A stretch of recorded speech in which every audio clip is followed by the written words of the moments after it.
जलियांवाला बाग हत्याकांड की कहानी। जलियांवाला बाग हत्याकांड भारत के इतिहास से जुड़ी हुई एक दुर्भाग्यपूर्ण घटना है जो कि साल 1919 में घटी थी। इस हत्याकांड की दुनिया भर में निंदा की गई थी। हमारे देश की आजादी के लिए चल रहे आंदोलनों को रोकने के लिए इस हत्याकांड को अंजाम दिया गया था, लेकिन इस हत्याकांड के बाद हमारे देश के क्रांतिकारियों के हौसले कम होने की जगह और मजबूत हो गए थे। साल 1919 में जिसके कारण जलियांवाला बाग में मौजूद बेकसूर लोगों की जान ले ली गई थी। साल 1919 में हमारे देश में कई तरह के कानून ब्रिटिश सरकार द्वारा लागू किए गए थे और इन कानूनों का विरोध हमारे देश के हर हिस्से में किया जा रहा था। 6 फरवरी साल 1919 में ब्रिटिश सरकार ने इंपीरियल लेजिस्लेटिव काउंसिल में एक रॉलेट नामक बिल को पेश किया था और इस बिल को इंपीरियल लेजिस्लेटिव काउंसिल ने मार्च के महीने में पास कर दिया था, जिसके बाद ये बिल एक अधिनियम बन गया था। इस अधिनियम के अनुसार भारत की ब्रिटिश सरकार किसी भी व्यक्ति को देशद्रोह के शक के आधार पर गिरफ्तार कर सकती थी और उस व्यक्ति को बिना किसी जूरी के सामने पेश किए जेल में डाल सकती थी। इसके अलावा पुलिस 2 साल तक बिना किसी भी जांच के किसी भी व्यक्ति को हिरासत में भी रख सकती थी। इस अधिनियम ने भारत में हो रही राजनीतिक गतिविधियों को दबाने के लिए ब्रिटिश सरकार को एक ताकत दे दी थी। इस अधिनियम की मदद से भारत की ब्रिटिश सरकार भारतीय क्रांतिकारियों पर काबू पाना चाहती थी और हमारे देश की आजादी के लिए चल रहे आंदोलनों को पूरी तरह से खत्म करना चाहती थी। इस अधिनियम का महात्मा गांधी सहित कई नेताओं ने विरोध किया था। गांधी जी ने इसी अधिनियम के विरुद्ध सत्याग्रह आंदोलन पूरे देश में शुरू किया था। साल 1919 में शुरू किया गया सत्याग्रह आंदोलन काफी सफलता के साथ पूरे देश में ब्रिटिश हुकूमत के खिलाफ चल रहा था। इस आंदोलन में हर भारतीय ने बढ़ चढ़कर भाग लिया था। भारत के अमृतसर शहर में भी 6 अप्रैल 1919 में इस आंदोलन के तहत एक हड़ताल की गई थी और रॉलेट एक्ट का विरोध किया गया था, लेकिन धीरे धीरे इस अहिंसक आंदोलन ने हिंसक आंदोलन का रूप ले लिया था। 9 अप्रैल को सरकार ने पंजाब से ताल्लुक रखने वाले 2 नेताओं को गिरफ्तार कर लिया था। इन नेताओं के नाम डॉ सैफुद्दीन कच्छू और डॉ सत्यपाल था। इन दोनों नेताओं को गिरफ्तार करने के बाद ब्रिटिश पुलिस ने इन्हें अमृतसर से धर्मशाला में स्थानांतरित कर दिया गया था, जहां पर इन्हें नजरबंद कर दिया गया था। अमृतसर के ये दोनों नेता यहाँ की जनता के बीच काफी लोकप्रिय थे और अपने नेता की गिरफ्तारी से परेशान होकर यहाँ के लोग 10 अप्रैल को इनकी रिहाई करवाने के मकसद से डिप्टी कमिश्नर मिल्स इरविंग से मुलाकात करना चाहते थे, लेकिन डिप्टी कमिश्नर ने इन लोगों से मिलने से इनकार कर दिया था, जिसके बाद इन गुस्साए लोगों ने रेलवे स्टेशन, तार विभाग सहित कई सरकारी दफ्तरों को आग के हवाले कर दिया। तार विभाग में आग लगाने से सरकारी कामकाज को काफी नुकसान पहुंचा था, क्योंकि इसी के माध्यम से उस वक्त अफसरों के बीच संचार हो पाता था। इस हिंसा के कारण 3 अंग्रेजों की हत्या भी हो गई थी। इन हत्याओं से सरकार काफी खफा थी। अमृतसर के बिगड़ते हालातों पर काबू पाने के लिए भारतीय ब्रिटिश सरकार ने इस राज्य की जिम्मेदारी डिप्टी कमिश्नर मिल्स इरविंग से लेकर ब्रिगेडियर जनरल R.E.H. डायर को सौंप दी थी और डायर ने 11 अप्रैल को अमृतसर के हालातों को सही करने का कार्य शुरू कर दिया। पंजाब राज्य के हालातों को देखते हुए इस राज्य के कई शहरों में ब्रिटिश सरकार ने मार्शल लॉ लगा दिया था। इस लॉ के तहत नागरिकों की स्वतंत्रता पर और सार्वजनिक समारोहों का आयोजन करने पर प्रतिबंध लग गया था। मार्शल लॉ के तहत जहां पर भी 3 से ज्यादा लोगों को इकट्ठा पाया जा रहा था उन्हें पकड़कर जेल में डाल दिया जा रहा था। दरअसल इस लॉ के जरिए ब्रिटिश सरकार क्रांतिकारियों द्वारा आयोजित होने वाली सभाओं पर रोक लगाना चाहती थी ताकि क्रांतिकारी उनके खिलाफ कुछ ना कर सके। 12 अप्रैल को सरकार ने अमृतसर के अन्य 2 नेताओं को भी गिरफ्तार कर लिया था और इन नेताओं के नाम चौधरी बुगा मल और महाशा रतन चंद था। इन नेताओं की गिरफ्तारी के बाद अमृतसर के लोगों के बीच गुस्सा और बढ़ गया था, जिसके कारण इस शहर के हालात और बिगड़ने की संभावना थी। हालातों को संभालने के लिए इस शहर में ब्रिटिश पुलिस ने और सख्ती कर दी थी। 13 अप्रैल को अमृतसर के जलियांवाला बाग में कई संख्या में लोगों इकट्ठा हुए थे। इस दिन इस शहर में कर्फ्यू लगाया गया था, लेकिन इस दिन बैसाखी का त्योहार भी था, जिसके कारण काफी संख्या में लोग अमृतसर के हरिमंदिर साहिब यानी स्वर्ण मंदिर आए थे। जलियांवाला बाग स्वर्ण मंदिर के करीब ही था, इसलिए कई लोग इस बाग में घूमने के लिए भी चले गए थे और इस तरह से 13 अप्रैल को करीब 20,000 लोग इस बाग में मौजूद थे, जिसमें से कुछ लोग अपने नेताओं की गिरफ्तारी के मुद्दे पर शांतिपूर्ण रूप से सभा करने के लिए एकत्र हुए थे। वहीं कुछ लोग अपने परिवार के साथ यहाँ पर घूमने के लिए भी आए हुए थे।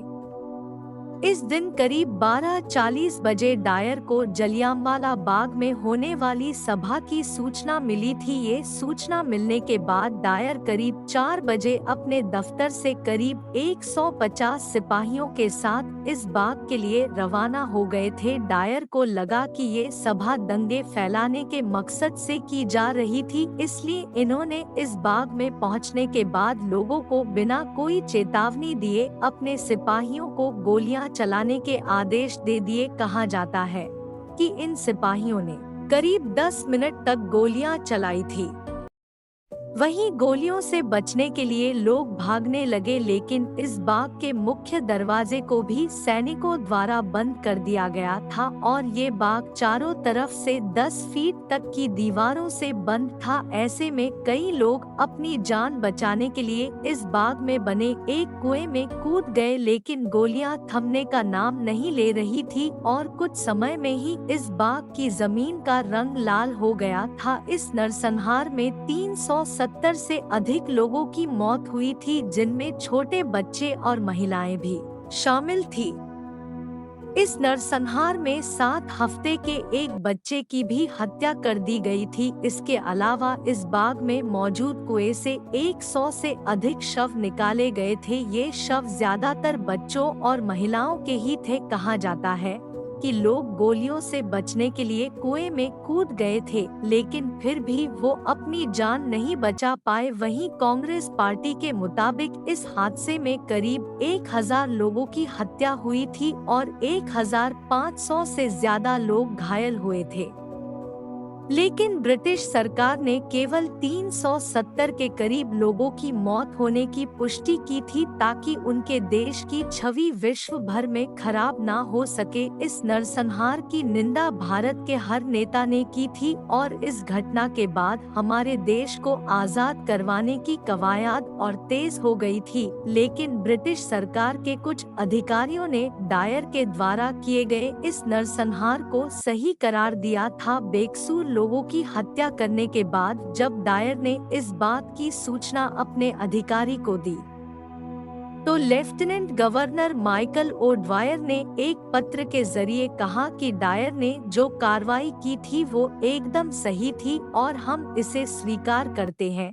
जलियांवाला बाग हत्याकांड की जानकारी जब रविंद्रनाथ टैगोर को मिली तो उन्होंने इस घटना पर दुख प्रकट करते हुए अपनी नाइटहुड की उपाधि को वापस लौटाने का फैसला किया था। टैगोर ने लॉर्ड चेम्सफोर्ड, जो कि उस समय भारत के वायसराय थे, उनको पत्र लिखते हुए इस उपाधि को वापस करने की बात कही थी।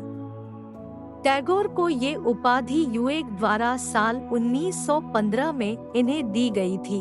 जलियांवाला बाग को लेकर साल 1919 में एक कमेटी का गठन किया गया था और इस कमेटी का अध्यक्ष लॉर्ड विलियम हंटर को बनाया गया था। हंटर कमेटी नामक इस कमेटी की स्थापना जलियांवाला बाग सहित देश में हुई कई अन्य घटनाओं की जांच करने के लिए की गई थी। इस कमेटी में विलियम हंटर के अलावा 7 और लोग थे, जिनमें कुछ भारतीय भी मौजूद थे।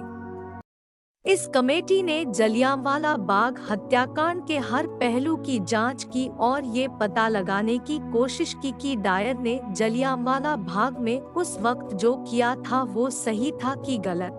19 नवंबर साल 1919 में इस कमेटी ने डायर को अपने सामने पेश होने को कहा और उनसे इस हत्याकांड को लेकर सवाल किए। इस कमेटी के सामने अपना पक्ष रखते हुए डायर ने जो बयान दिया था उसके मुताबिक डायर को सुबह 12:40 पर जलियांवाला बाग में होने वाली एक बैठक के बारे में पता चला था, लेकिन उस समय उन्होंने इस बैठक को रोकने के लिए कोई भी कदम नहीं उठा। डायर के मुताबिक 4 बजे के आसपास वो अपने सिपाहियों के साथ बाग जाने के लिए रवाना हुए और उनके दिमाग में ये बात साफ थी कि अगर वहाँ पर किसी भी तरह की बैठक हो रही होगी तो वो वहाँ पर फायरिंग शुरू कर देंगे।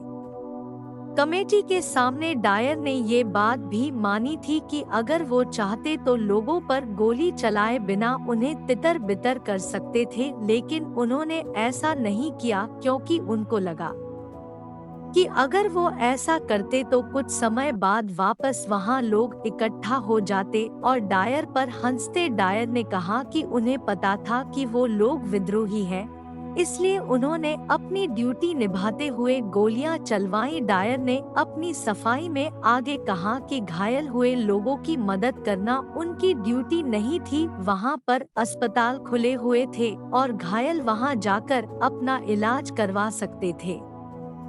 8 मार्च 1920 को इस कमेटी ने अपनी रिपोर्ट को सार्वजनिक किया। हंटर कमेटी की रिपोर्ट में डायर के कदम को एकदम गलत बताया गया था। रिपोर्ट में कहा गया था कि लोगों पर काफी देर तक फायरिंग करना एकदम गलत था। डायर ने अपनी सीमाओं को पार करते हुए ये निर्णय लिया था। इस रिपोर्ट में ये भी कहा गया था कि पंजाब में ब्रिटिश शासन को खत्म करने की कोई भी साजिश नहीं की जा रही थी। इस रिपोर्ट के आने के बाद 23 मार्च 1920 को डायर को दोषी पाते हुए उन्हें सेवानिवृत्त कर दिया गया था। विंस्टन चर्चिल, जो उस समय secretary of state for war थे, उन्होंने इस नरसंहार की आलोचना की थी और साल 1920 में हाउस ऑफ कॉमन्स में कहा था कि जिन लोगों की गोली मारकर हत्या की गई थी उनके पास कोई भी हथियार नहीं थे, बस लाठियां थी। जब गोलियां चली तो ये लोग अपनी जान बचाने के लिए इधर उधर भागने लगे। ये लोग जब अपनी जान को बचाने के लिए कोनों पर जाकर छुपने लगे तो वहां पर भी गोलियां चलाई गई। इसके अलावा जो लोग जमीन पर लेट गए उनको भी नहीं बख्शा गया और उनकी भी हत्या कर दी गई। चर्चिल के अलावा ब्रिटेन के पूर्व प्रधानमंत्री H.H. एस्क्विथ ने भी इस नरसंहार को गलत बताया था। डायर सेवानिवृत्त होने के बाद लंदन में अपना जीवन बिताने लगे, लेकिन 13 मार्च 1940 का दिन उनकी जिंदगी का आखिरी दिन साबित हुआ। उनके द्वारा किए गए हत्याकांड का बदला लेते हुए उधम सिंह ने केक्सटन हॉल में उनको गोली मार दी। सिंह एक भारतीय स्वतंत्रता कार्यकर्ता थे। कहा जाता है कि 13 अप्रैल के दिन वो भी उस बाग में मौजूद थे जहां पर डायर ने गोलियां चलवाई थी और सिंह एक गोली से घायल भी हुए थे। जलियांवाला बाग की घटना को सिंह ने अपनी आंखों से देखा था। इस घटना के बाद से सिंह डायर से बदला लेने की रणनीति बनाने में जुट गए थे और साल 1940 में सिंह अपनी रणनीति में कामयाब हुए और उन्होंने जलियांवाला बाग में मारे गए लोगों की मौत का बदला ले लिया। उधम सिंह के इस कदम की तारीफ कई विदेशी अखबारों ने की थी और हमारे देश के अखबार अमृता बाजार पत्रिका ने कहा था कि हमारे देश के आम लोग और क्रांतिकारी उधम सिंह की कार्रवाई से गौरवान्वित है। हालांकि इस हत्या के लिए उधम सिंह को लंदन में साल 1940 में फांसी की सजा दी गई थी। वहीं कोर्ट के सामने अपना पक्ष रखते हुए सिंह ने कहा था कि डायर को उन्होंने इसलिए मारा क्योंकि वो इसी के लायक थे। वो हमारे देश के लोगों की भावना को कुचलना चाहते थे, इसलिए मैंने उनको कुचल दिया है। मैं 21 वर्षों से उनको मारने की कोशिश कर रहा था और आज मैंने अपना काम कर दिया है। मुझे मृत्यु का डर नहीं है, मैं अपने देश के लिए मर रहा हूँ।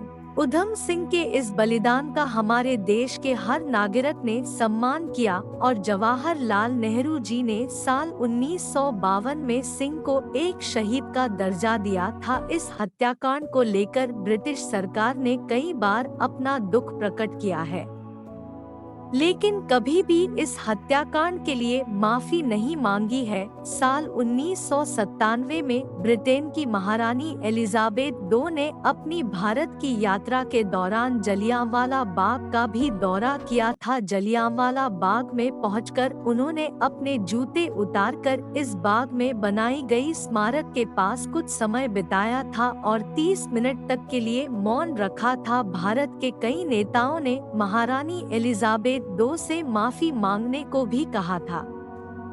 वहीं भारत के तत्कालीन प्रधानमंत्री इंद्र कुमार गुजराल ने रानी का बचाव करते हुए कहा कि रानी इस घटना के समय पैदा नहीं हुई थी और उन्हें माफी नहीं मांगनी चाहिए। वहीं साल 2016 में भारत के दौरे पर आए इंग्लैंड के प्रिंस विलियम और केट मिडलटन ने इस मुद्दा से दूरी बनाए रखने के लिए जलियांवाला बाग में न जाने का फैसला लिया था। वहीं साल 2017 में इस स्मारक पर गए ब्रिटेन के मेयर महापौर सादिक खान ने एक बयान देते हुए कहा था कि ब्रिटिश सरकार को इस नरसंहार पर माफी मांगी चाहिए थी।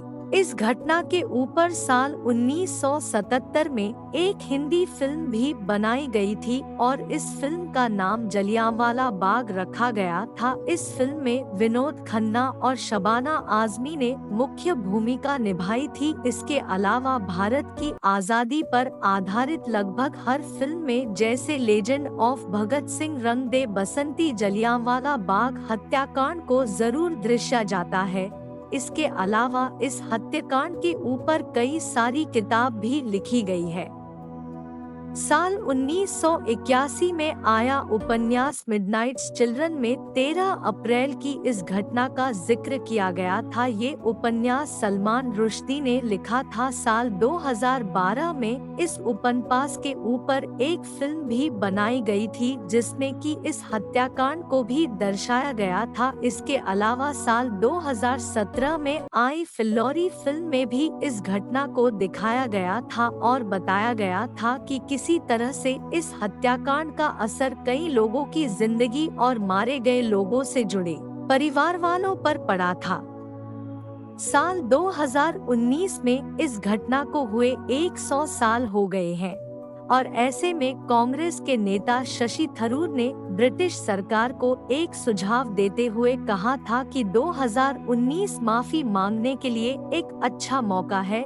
जलियांवाला बाग में मारे गए लोगों की याद में यहाँ पर एक स्मारक बनाने का फैसला लिया गया था। साल 1920 में एक ट्रस्ट की स्थापना की गई थी और इस जगह को खरीद लिया गया था। जलियांवाला बाग पर एक समय में राजा जसवंत सिंह के एक वकील का अधिकार हुआ करता था। वहीं साल 1919 के समय इस जगह पर करीब 30 लोगों का अधिकार था। इस जगह को साल 1923 में इन लोगों से करीब 5,6,5,000 रुपए में खरीदा लिया गया था। इस जगह पर स्मारक बनाने की जिम्मेदारी अमेरिका के आर्किटेक्ट बेंजामिन पोल्क को दी गई और पोल्क ने इस स्मारक का डिजाइन तैयार किया था। इस स्मारक का उद्घाटन 13 अप्रैल 1961 में कई नेताओं की उपस्थिति में भारत के राष्ट्रपति राजेंद्र प्रसाद द्वारा किया गया था। इस स्मारक को बनाने में करीब 9 लाख रुपए का खर्चा आया था। इस स्मारक को अग्नि की लौ के नाम से जाना जाता है। जलियांवाला बाग आज के समय में एक पर्यटक स्थल बन गया है और हर रोज हजारों की संख्या में लोग इस स्थल पर आते हैं। इस स्थल पर अभी भी साल 1919 की घटना से जुड़ी कई यादें मौजूद हैं। इस स्थल पर बनी एक दीवार पर आज भी उन गोलियों के निशान हैं, जिनको डायर के आदेश पर उनके सैनिकों ने चलाया था। इसके अलावा इस स्थल पर वो कुआं भी मौजूद है, जिसमें महिलाओं और बच्चों ने कूदकर अपनी जान दे दी थी। आज भी इस हत्याकांड को दुनिया भर में हुए सबसे बुरे नरसंहार में गिना जाता है। इस साल यानी 2023 में इस हत्याकांड को हुए 103 साल होने वाले हैं, लेकिन अभी भी इस हत्याकांड का दुख उतना ही है जितना पहले था। वहीं इस स्थल पर जाकर हर साल 13 अप्रैल के दिन उन लोगों की श्रद्धांजलि दी जाती है, जिन्होंने अपनी जान इस हत्याकांड में गंवाई थी।